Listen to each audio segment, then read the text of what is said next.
5 Pro এর একটি নতুন ফিচার। লক্ষ্য করুন আমাদের ড্রোনটি কিন্তু অন হয়ে গেছে, কারণ আমার ড্রোনে আমি আগে থেকে ব্যাটারি লাগিয়ে রেখেছিলাম। এরপর এই বাটনটি একবার প্রেস করে ছেড়ে দিয়ে দ্বিতীয়বার প্রেস করে কিছুক্ষণ ধরে রাখুন। RC2 রিমোট কন্ট্রোলটি অন হয়ে যাবে। এটি হচ্ছে ব্যাটারি হাব, যেখানে আপনি 3টা ব্যাটারি একসাথে চার্জ দিতে পারবেন। এই বাটনে প্রেস করলে আপনারা দেখতে পারবেন কোন ব্যাটারিতে কতটুকু চার্জ আছে। এরপর চার্জিং হাব থেকে ব্যাটারি খোলা। এখানে যে বাটন দুটি আছে, এই দুটি বাটন আপনি সুন্দরভাবে আলতো করে প্রেস করে ধরে উপরের দিকে টান দিন এবং ব্যাটারিটি লাগানোর সময় আপনারা খেয়াল করবেন চার্জিং হাবের ভিতরে এবং ব্যাটারির চার্জিং পয়েন্ট দুটিকে ঠিক রেখে ভিতরে ঢুকিয়ে আলতোভাবে চাপ দিন।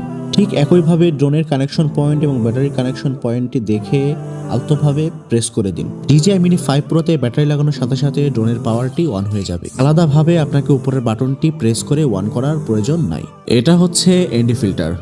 যেহেতু এখন কুয়াশাচ্ছন্ন, তাই আমি আপনাদেরকে এটির ব্যবহার দেখাতে পারলাম না। যখন প্রখর রোদ থাকবে তখন এটির ব্যবহার আমি ইনশাল্লাহ আপনাদেরকে দেখাবো।